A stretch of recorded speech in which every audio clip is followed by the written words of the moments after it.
The world of Elden Ring is full of otherworldly cosmic horrors. Which is quite fitting after all, since it is said that long ago the Elden Beast itself arrived in the lands between upon a golden star, bringing with it what would become the Elden Ring itself, and thereby fundamentally shaping the reality of the world. But perhaps even more obviously extraterrestrial in origin than the Elden Beast are creatures like the Fallingstar Beasts, which we can literally find inhabiting impact craters across the maps in both the base game and Shadow of the Erdtree DLC, where, as their name suggests, these creatures crash-landed from elsewhere in the cosmos. And then there's of course Astel, natural born of the void, a creature with an appearance so bizarre that it only could have originated in the dark recesses of outer space. But did you know that there are connections between these alien creatures that go beyond simply what meets the eye? I welcome you, Tarnished, to join me, Zayf the Scholar, as I discuss the hidden links between Astel, the Fallingstar Beasts, and these guys, to share some hidden design details and inspirations that reveal the relationship between these cosmic horrors. Let's talk about it.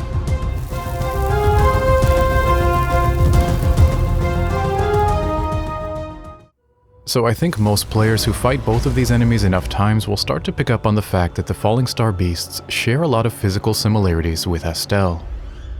These became particularly apparent to me after my repeated journeys into Limfeld in Elden Ring Nightreign, but most of these details were also present even in the base game.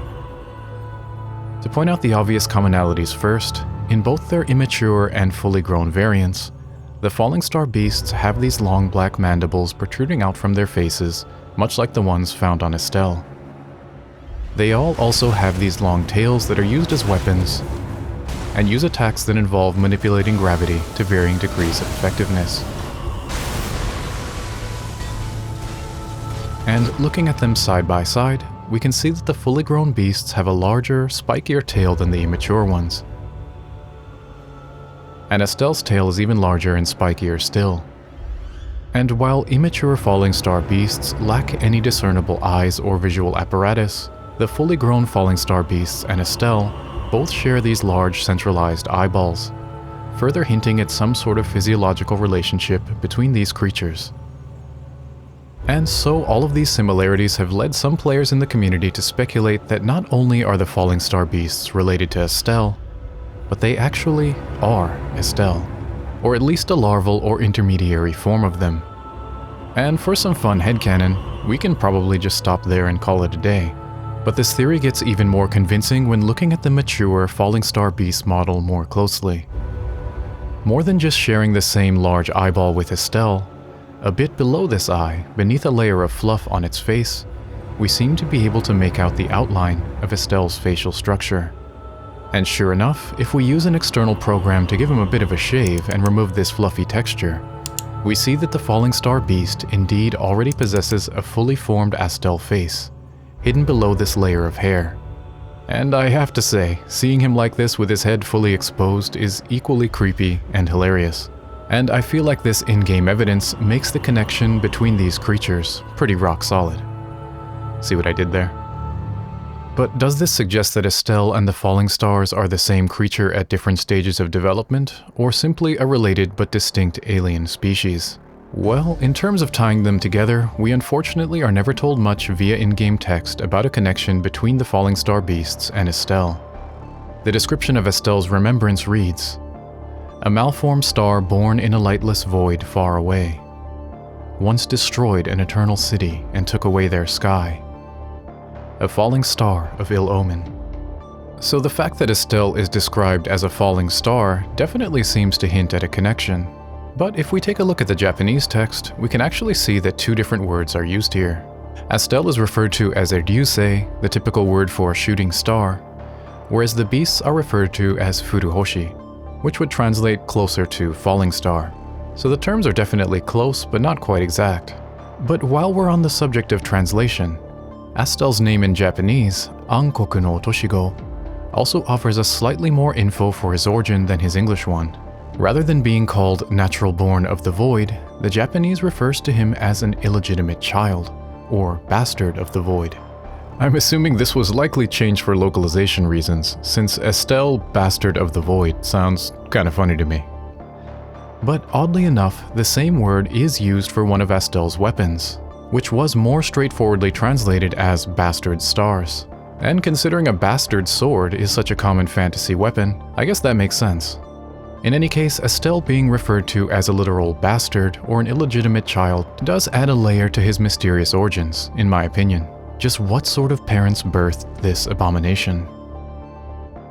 Anyway, all of this is some pretty interesting lore in its own right, but not quite the info we're after in terms of tying Astel to the Fallingstar Beasts. And as far as the Fallingstar Beasts go, information about them is even more scarce than Astel, with the only interesting lore coming from the Shadow of the Erdtree sorcery Gravitational Missile.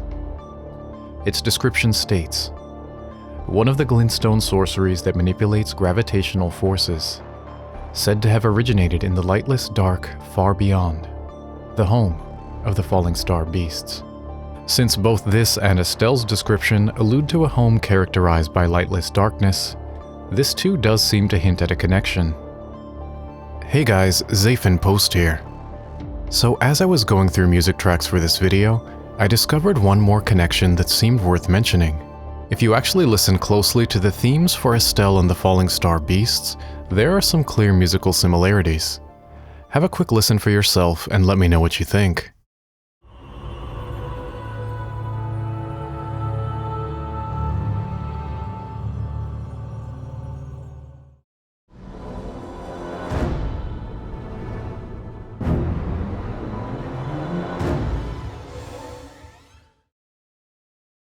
As you could hopefully hear, those eerie, droning vocal passages are pretty similar between both tracks. And hiding these sort of audible Easter eggs to hint at character relationships is something that FromSoft composer Motoi Sakuraba seems to do a lot. So I think it's safe to say that this counts as one more piece of evidence connecting the beasts to Astel.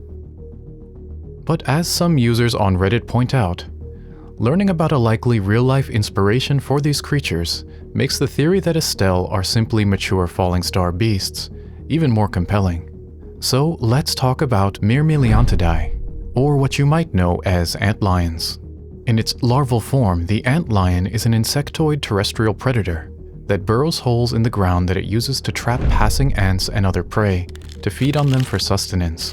And in terms of physical similarities, the larval antlion is pretty much a dead ringer for a Fallingstar Beast, the stubby body and prominent mandibles being probably the most obvious similar characteristics, but also a layer of fluffy hairs or bristles that give them traction when digging in their sand burrows.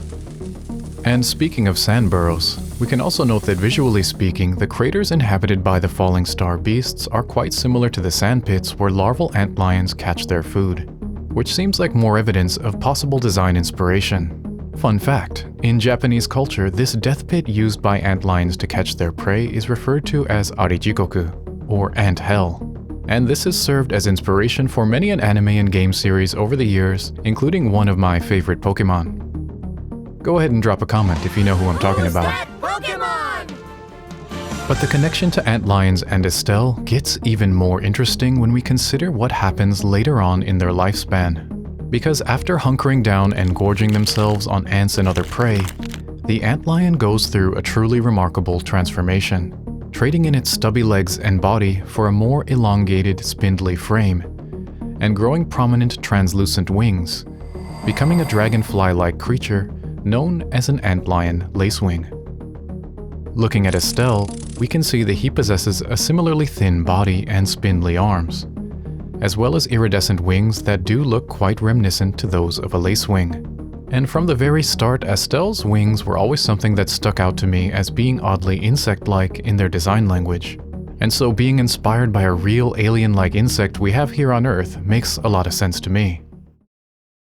Alright, so far we have the early stages of Astel's biological development covered.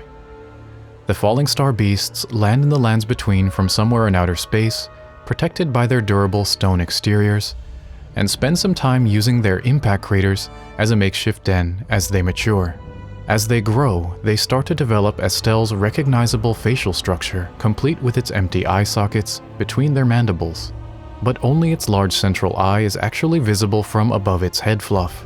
At some point, these creatures make their way down from the surface where they impacted, below ground, or deep into caves. And considering that Astel are described as being born in a lightless void, it makes sense that they would seek darkness as soon as they develop a sensory organ that can presumably detect light. And in this darkness, they grow into the insectoid cosmic horror monstrosities that we know and love. But that actually isn't the end of the story. Because if you've played Elden Ring, you've probably been screaming at the screen for me to talk about these guys already. These Astel-like creatures that can be found hanging around various places in the lands between, like this one in the Perfumer's Grotto, or deep underground like this one found in the Ainsel River depths. Just how exactly do these guys tie into things? Unfortunately, we're told even less about these enemies than Astel or even the Fallingstar Beasts, since unlike the latter, they're not even given a name that's visible to us in-game. However, if we have a gander at both the Japanese and English official guidebooks, we see that these guys seem to be referred to as Asteru Kare, or withered Astel. The kanji used in the Japanese here is perhaps worth pointing out, as it's the same word one would use to describe a plant that's withering and dying. So, sort of like grafting, this is one of many plant or horticultural terms that Elden Ring uses and recontextualizes in a unique way. And with knowledge of this name in hand, let's take another look at these creatures and see if we can't make some interesting observations. One immediately noticeable difference about the withered Astel is that while their bodies are comprised of the same orb-like structures and rings as the normal Astel, they seem to have lost their color and vibrancy, taking on this very dull gray hue. And this can also be said about its wings, whose iridescent blue-yellow glow is now long gone and faded to almost black. And much like a withering plant, Astel's wings and long spindly arms have become more gaunt and withdrawn, and have shifted from pearlescent white to almost black in color. These appendages no longer powerfully outstretched, but instead now held close to its graying, weakened body. And this decline in strength is also clear in its attack and movement patterns, since while the withered Astel are still capable of manipulating gravity to a degree, its power and mobility clearly pales in comparison to the standard Astel we encounter as bosses. And so with all this info in mind, I think it's safe to assume that these withered, graying creatures are simply Astel who have reached the end of their lifespan. Just like their once colorful glowing bodies that brimmed with gravitational energy, their powers have mostly faded away, and soon they will presumably die, returning to the void. And so that brings us full circle on the lifespan of an Astel. And I have to say, I'm kind of blown away that despite being 3 years old now, there's still so much about Elden Ring that I'm still learning. The entire life cycle of Astel was staring me in the face the whole time, and I just couldn't quite put it together. But hopefully with the help of the community, I've managed to tie this all together into something that makes sense. But what do you guys think? Do these theories make sense to you? Did you pick up any new information, or was this all obvious to you already? Did I maybe forget to mention anything important? In any case, I look forward to hearing your thoughts in the comments. If you like this video, don't forget to like and subscribe and hit the bell so you don't miss the next one. It really helps out my small channel a lot, and I genuinely appreciate it. And hey, I'd also appreciate it if you considered supporting my work by becoming a patron, a YouTube member, or buying me a coffee. Thanks a ton for watching, and I'll see you in the next one.